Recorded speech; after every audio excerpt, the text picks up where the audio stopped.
What's up YouTube? Welcome back. Thanks again for checking out another one of my videos. We're back here in Santa Rosa, California, down at Revolution Moto for another test ride video. And today we're going to go ahead and test ride the Vespa LX 150. It's a 2006 to 2014 model. In 2015 they went ahead and changed a lot of the features on the bike. So what we're going to do is ride the old one, come back and test ride the new one.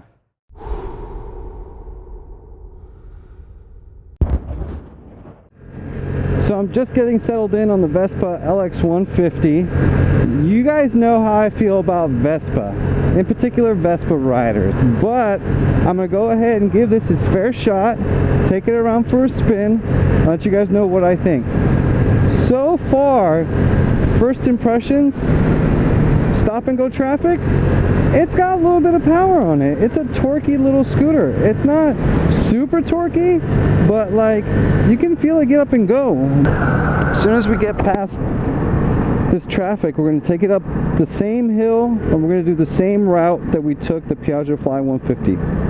So this is the first portion of the hill. Running start at 30 miles an hour, 35, about 40. She's a peppy little scooter. I'm not even cranking on it.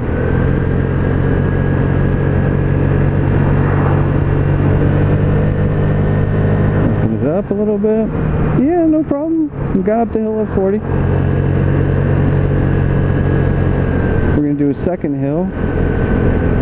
Rolling start, 40. Speed limit 40. I'm going to open it up.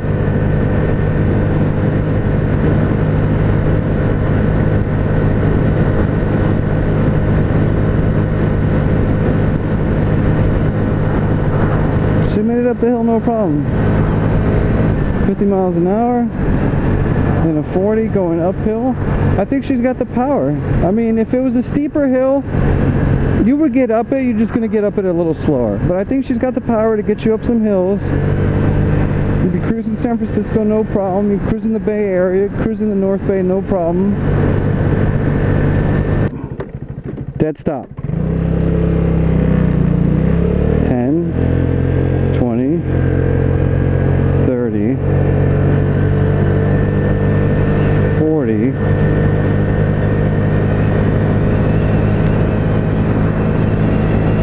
50, 55. Can I get there? Can I get there? 60 according to the speedo. A little bit of an incline, it's not too much, almost flat, a little bit uphill.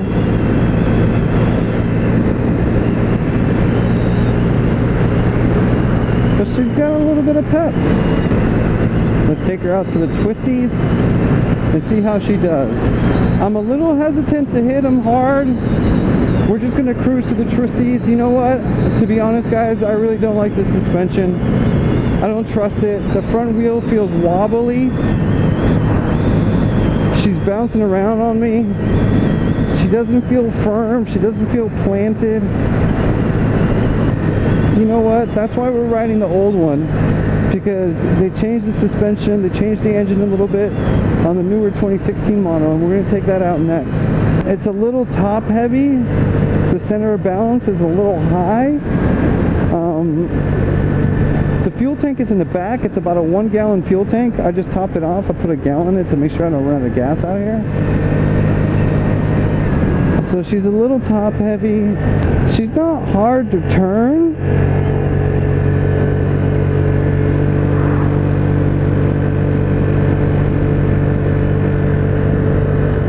She's not difficult to maneuver. I mean, I feel comfortable in town making left-hand turns, right-hand turns. They're all a little wide. It's just out here.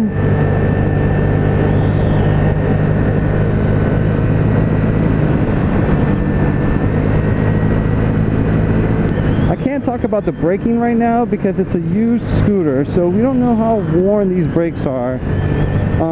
But we'll give her a pass on the braking.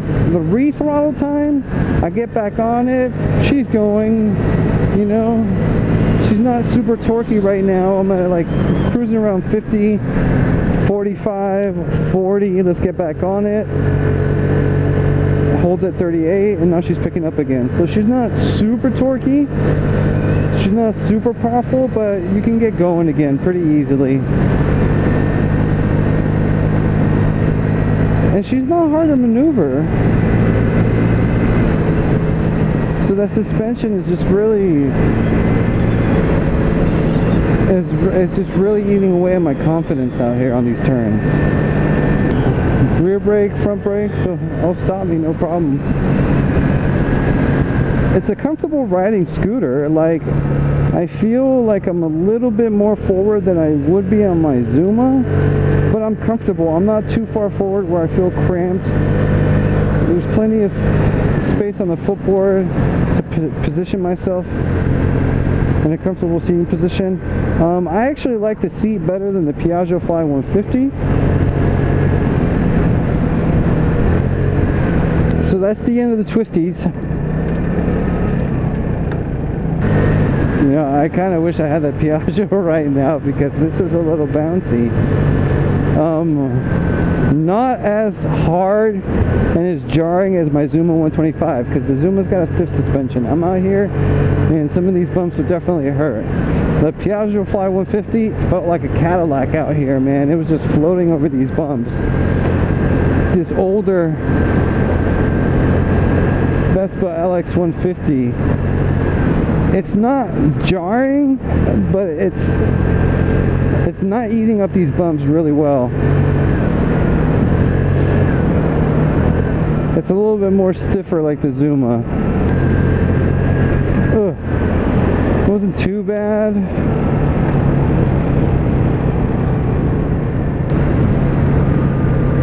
Wobble, wobble, wobble. Wobble, wobble, wobble. Okay.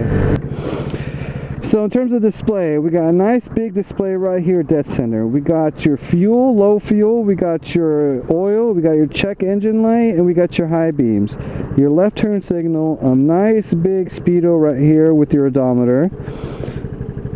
Your fuel here, it's about a 1 gallon tank. I put a gallon in it just because I didn't know how long or what kind of fuel range it has. And it's got a digital clock down here and a trip meter. On my left hand, I got your low and high beam up top, which is really easy to get to. I have your left and right turn signal, which is a little funny. It's like on this little pivot, it doesn't slide over, it pivots out on the left side and it pivots in on the right side, and you push in to kill it, which is the same. And then the horn, let's go ahead and try this horn, and then let's get past some of these cars. Okay, let's try the horn. That's a decent little horn. It's a decent little horn. On my right hand, your kill switch in red, and your push button to start ignition down here on the bottom. So that was this. We did the twisties, we did the bumps. Alright, so we're out here on Highway 12, we're heading back into town. We're keeping up with highway traffic, with slight downhill, I made it to 60 miles an hour. Cruising at 55, she's not struggling that bad actually. Apologize for the wind noise. But we are pushing ourselves through this wind. There is no windshield, which I'm sure you can buy separately. So right now, I'm getting the brunt of this wind straight on the helmet. We go right here, I feel it, there's the brunt, and it's going to smack me right on my chin. But other than that, she's keeping up pretty decently at 55, 60 miles an hour. I got a smooth road, slight downhill. She's doing well on this little highway. Out of 5 stars, I'm going to give it 2.5, 3 stars. 3 stars, it's a peppy little scooter. The instrument panel is clean enough. It's got an older style, but it's clean enough. She's got some cool styling. I'm not into the vintage look, but you know, I like the little sheet metal body versus the plastic, you know, so that's got a little bit of, you know, substance to it. Wow, the suspension, man. The suspension is probably the worst thing about this scooter. It throttles well, it's got good pep on it, but man, she's bouncy on the bumps and she's wobbly in the turns. And we're going to go ahead and give her a pass on the brakes. It's an old scooter, I don't know how worn the brakes are, but I hope you appreciate my thoughts and my opinions, my first impressions on this Vespa LX150. Subject detected.